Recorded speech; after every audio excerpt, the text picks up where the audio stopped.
इसके बहुत सारे बेनिफिट्स हैं। मैंने इसमें मिंट यूज़ किया है जो कि हाजमे को बेहतर बनाता है, कोलेस्ट्रॉल को भी कम करता है और खून को पतला करता है। मुंह की बदबू के लिए बहुत बेहतर है।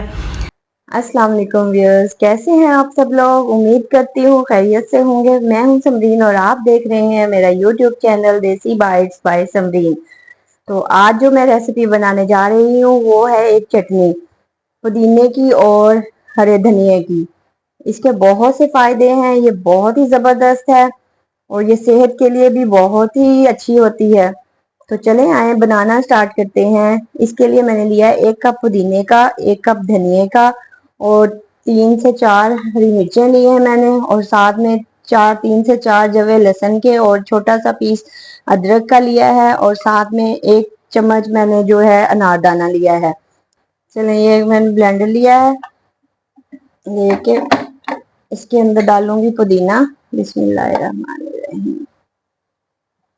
साथ में ही मैं इसमें सब्ज धनिया ऐड कर दूंगी और 1 चम्मच मैं इसमें अनारदाने का ऐड करूंगी। हाफ टी स्पून जो है इसमें जाएगा काला नमक। ये टेस्ट इससे इसका टेस्ट जो है बड़ा जबरदस्त सा हो जाता है। और साथ में ये अदरक डाल दिया मैंने। ये 3 से 4 जो है लहसुन के हैं ये भी इसमें जाएंगे, और ये 3 से 4 हरी मिर्ची हैं जो मैंने इसमें डाल दी हैं।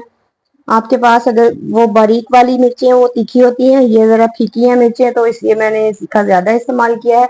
अगर बारीक वाली तीखी मिर्चें हैं तो आप अपने टेस्ट के मुताबिक इसमें इस्तेमाल कर सकते हैं।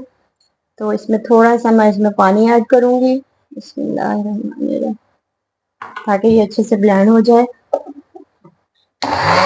चले ये देखें मैंने इसको ब्लेंड कर लिया है, ये बिल्कुल इस तरह से हो गई है। ये देखें अब मैं इसे कटोरी में निकाल लूंगी। मैंने इसको ब्लेंडर में ब्लेंड किया है। आपके पास अगर कूटने के लिए कोई चीज़ है तो आप उसके साथ भी कूट के ज़्यादा है कि वो इस्तेमाल कर सकते हैं। तो ये इसके बहुत सारे बेनिफिट्स हैं। मैंने इसमें मिंट यूज़ किया है जो कि हाजमे को बेहतर बनाता है, कोलेस्ट्रॉल को भी कम करता है और खून को पतला करता है। मुंह की बदबू के लिए बहुत बेहतर है। हर खाने के बाद, खाने के साथ आप 2 चम्मच इसके इस्तेमाल करें तो बहुत फायदा होगा और मुझे आप दुआएं देंगे। तो आप जरूर ट्राई कीजिएगा। अगर अभी तक आप मेरे चैनल पे नए हैं तो मेरे चैनल को लाइक, सब्सक्राइब और शेयर जरूर कीजिएगा और मुझे दुआओं में याद रखिएगा। अल्लाह हाफिज।